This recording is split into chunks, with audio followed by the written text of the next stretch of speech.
जो यहाँ पे जो स्टूडेंट की एग्जाम में जो थोड़ा सा देरी हुई है, काफी सारे बच्चे दिख रहे हैं, आपकी क्या बातचीत हुई है बच्चों से? अभी अभी इन स्टूडेंट्स ने मुझे बताया कि इनकी सुबह हाईकोर्ट की एग्जाम थी और जैसे ये लोग एग्जाम देने बैठे तो पता चला कि किसी का माउस नहीं काम कर रहा है, किसी का कीबोर्ड नहीं काम कर रहा है और 10 मिनट के अंदर majority of the students log out हो गए और उसके बाद सबको फेल कर दिया गया।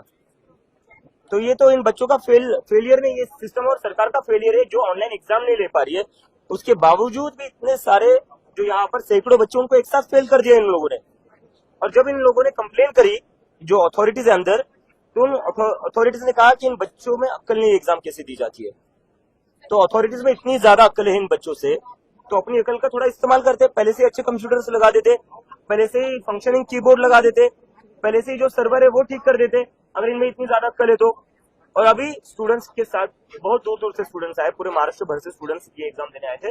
अभी मैंने बात करी तो कोई अमरावती से आया है, कोई बीड से आया है, कोई लातूर से आया है, अम्बेजोगाई से आया है। तो ये बच्चे कहाँ जाएंगे, अब क्या करेंगे? ये क्या ऐसे ही फेल का सर्टिफिकेट लेकर अपने घर जाएंगे? क्या बोलेंगे घर पर जाकर? कोई बता रहा है 6-7 महीने से प्रिपेयर कर रहे थे एग्जाम के लिए, अब घर जाकर क्या दिखाएंगे मुंह माँ बाप को कि मैं फेल हो गया एग्जाम में, और एग्जाम में क्यों फेल हो गया? सर्वर काम नहीं कर रहा था। तो ये सरकार की गलती है। अंदर जो भी बैठा है, मुझे बताया गया कि डिस्ट्रिक्ट कोर्ट के जज बैठे, वो बाहर आए, रिटर्न में दे कि एग्जामिनेशन फिर से होगी और अब आज जो कंप्यूटर्स थे उन कंप्यूटर्स पर नहीं होगी। इसके बाद ये ऐसा फिर से हाल होना नहीं चाहिए। बच्चों का भविष्य दांव पर लगा हुआ है। आपकी उनसे कोई बात हुई? अभी उनको ये बच्चे बात करने गए थे तो उन्होंने उनकी अकल निकाली कि इनमें अकल नहीं है।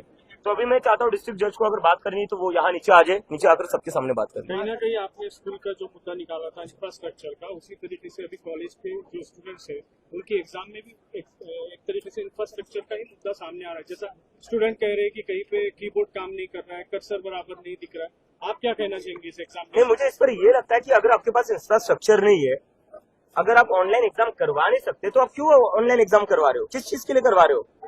पूरे देश में, पूरे महाराष्ट्र में पहली बार नहीं कोई ऑनलाइन एग्जाम का सर्वर डाउन हुआ है जहाँ कीबोर्ड काम नहीं कर रहा है या जहाँ माउस नहीं काम कर रहा है।